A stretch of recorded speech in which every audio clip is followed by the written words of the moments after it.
rubrique. C'est bien sûr la page culture. La page culture ce matin, je suis avec Raoul Sibgounoko, bonjour. Bonjour Epiphane Chabi. Voilà, on parle ce matin donc de la toilette funéraire, la signification bien sûr dans la religion musulmane. D'abord dites-nous, c'est quoi la toilette funéraire? Oui, il faut dire que la toilette funéraire, encore appelée la toilette mortuaire, consiste à laver le corps de quelqu'un qui est décédé, et maintenir la bouche et les yeux fermés, coiffer et habiller le défunt avec les vêtements choisis par ses proches. Ça se fait dans toutes les religions, suivant des rites précis, mais pour le cas d'espèce, on s'intéresse au cas de la religion islamique. Elle est effectuée par le personnel de la chambre mortuaire si le corps séjourne à l'hôpital ou par le personnel des pompes funèbres. Ça, c'est de façon générale. Alors, et selon les rites islamiques, c'est que la toilette funéraire intègre les purifications en islam, et la toilette funéraire est considérée comme une purification externe majeure parce qu'elle prend entièrement en compte toutes les parties du corps. Et nous allons suivre le prêcheur Moussa Daouda, il est prêcheur en islam, qui nous parle de cette purification majeure. La toilette funéraire, c'est une purification, fait partie des purifications en islam, comme le cas des ablutions.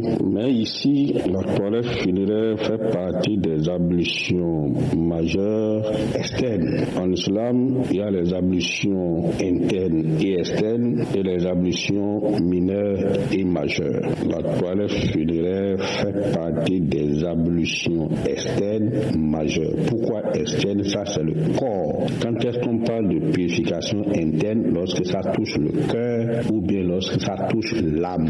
L'âme a son chapeau ME. C'est une purification majeure parce que c'est tout le corps qu'il faut laver, contrairement aux ablutions que nous connaissons où il faut laver une partie du corps. La toilette funéraire fait partie des purifications externes majeures.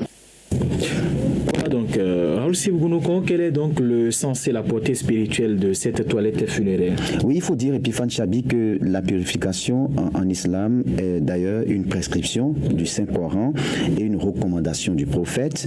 Et cela se retrouve dans plusieurs chapitres et versets du Coran. Par exemple, au chapitre 5 du Coran, Dieu dit qu'avant d'exécuter la prière, il faut vous purifier. En réalité, c'est l'idée de la purification qui est derrière. Et donc, avant d'exécuter la prière, vous devez vous purifier.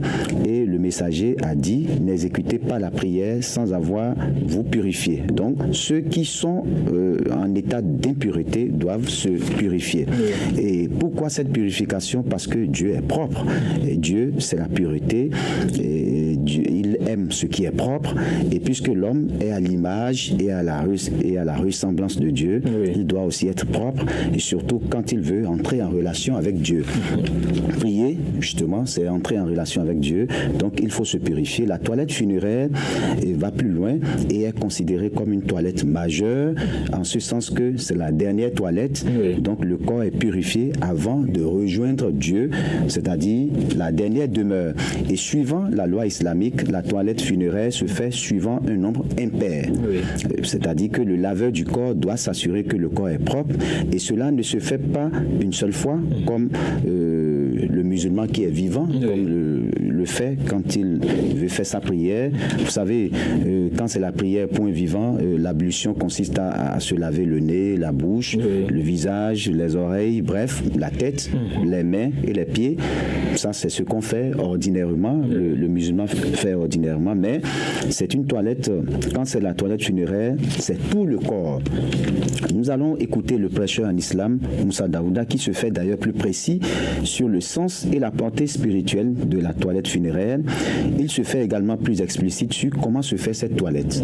Pour le mort, on va prier sur lui. Étant donné qu'on doit prier sur lui, il doit être propre. Donc voilà pourquoi il faut alors faire une purification à son niveau, et c'est ça la toilette. Cette toilette, elle n'est pas différente de la toilette qu'on fait après les rapports charnels.